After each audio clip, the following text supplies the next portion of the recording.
Rain poured endlessly that night when Daniel lost everything: his job, his home, and the woman who once swore to stay. The city lights blurred through the windshield as he drove aimlessly, wondering how a life so carefully built could collapse in a single week.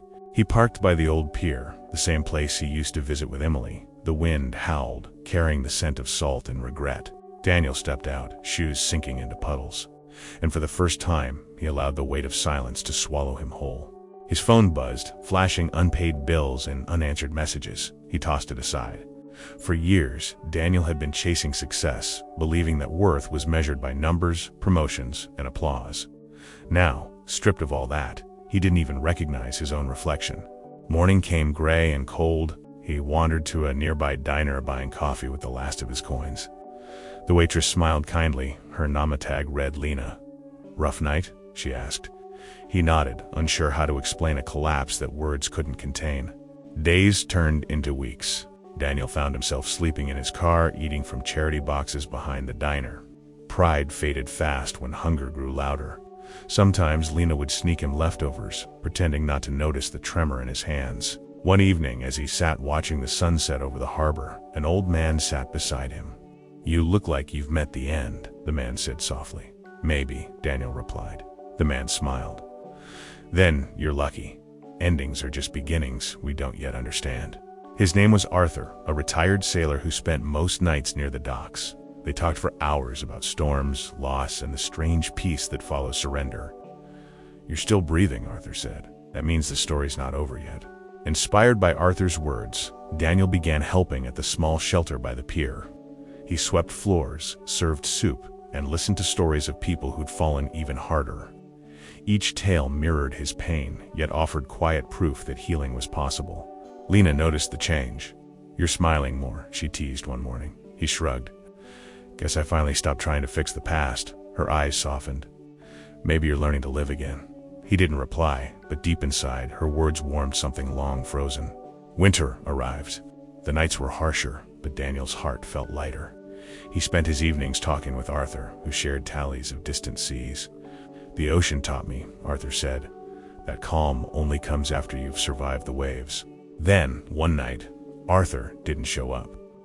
Daniel searched the pier until he found a note under the bench. "Sail on, kid. My tide's gone out." A lump rose in his throat. He realized then that even brief connections can anchor a drifting soul.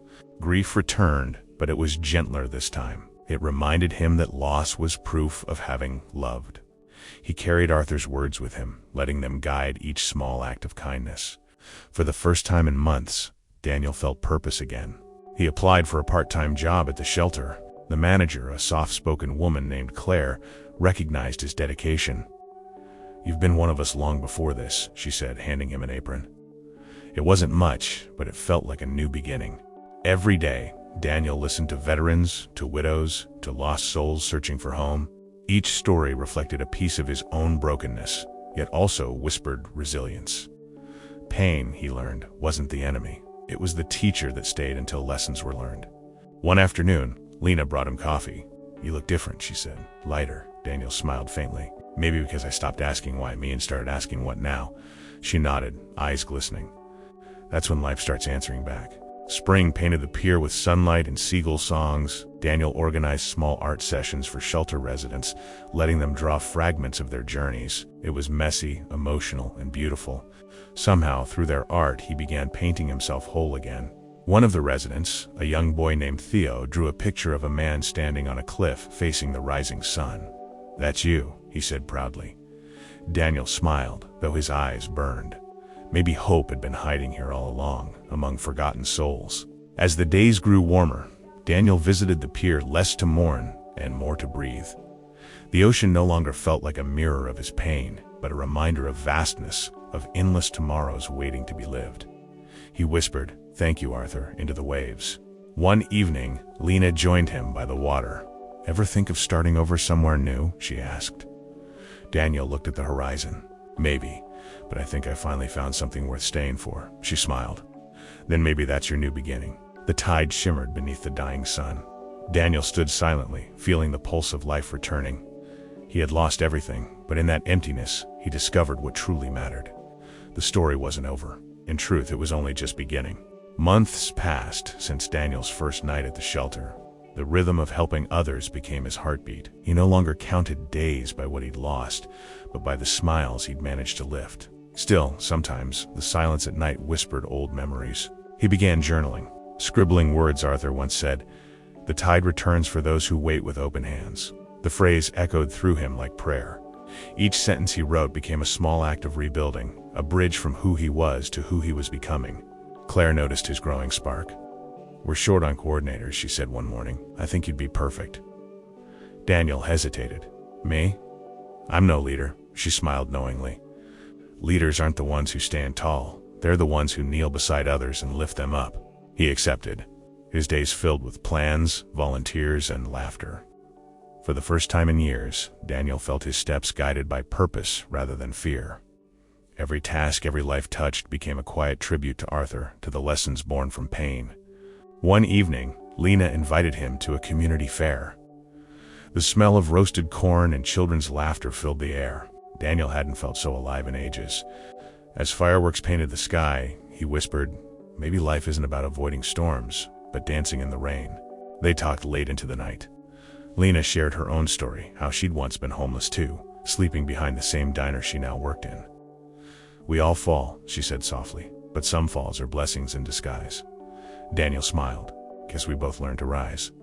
Their bond grew quietly, built on shared scars and slow trust. There was no rush, no need to fill silence with empty promises. Just two souls walking side by side, finding comfort in the simple act of not being alone anymore. One morning, the shelter received news. They were at risk of closing due to funding cuts. The staff was devastated. Daniel felt the old fear creeping in, the sense of losing everything again. But this time he refused to surrender to despair.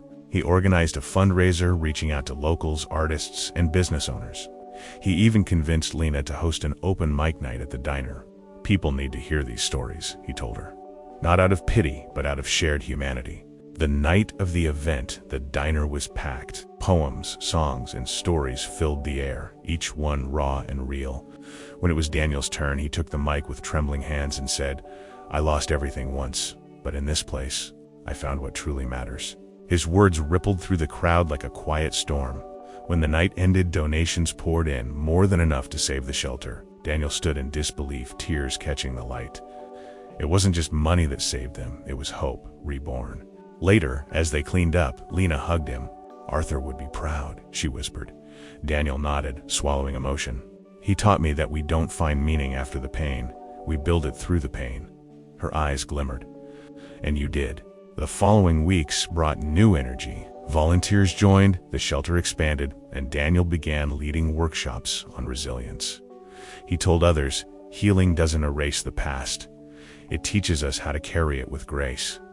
People listened because he spoke from truth. One day, a young man approached him after a session. "I was where you were," he said quietly. "I thought my life was over." Daniel placed a hand on his shoulder. "Then you're standing at the same edge I once did.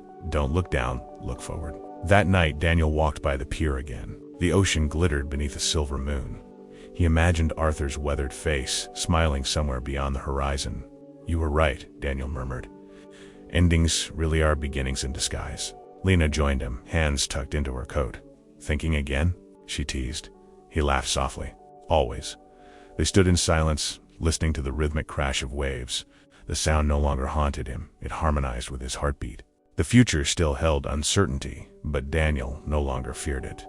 He understood that meaning wasn't found in control, it bloomed in surrender, in compassion, in courage to begin again. The man who once lost everything now held the one thing he needed most: peace. Months later, the shelter hung a small plaque on the wall, in memory of Arthur, for those who learned to sail again. Daniel smiled at it daily, feeling the tide of gratitude wash over him. "We all sail again," he whispered, "one wave at a time." The sun dipped below the horizon, painting gold across the sea. Daniel reached for Lena's hand, their fingers intertwining. They didn't need words. Both had walked through darkness and found light in each other's quiet strength. As the night deepened, Daniel breathed in the scent of salt and life. He had lost everything once, only to find the truth hidden beneath the rubble. The purpose of falling is not to break, but to rise. Wiser, humbler, and infinitely more alive.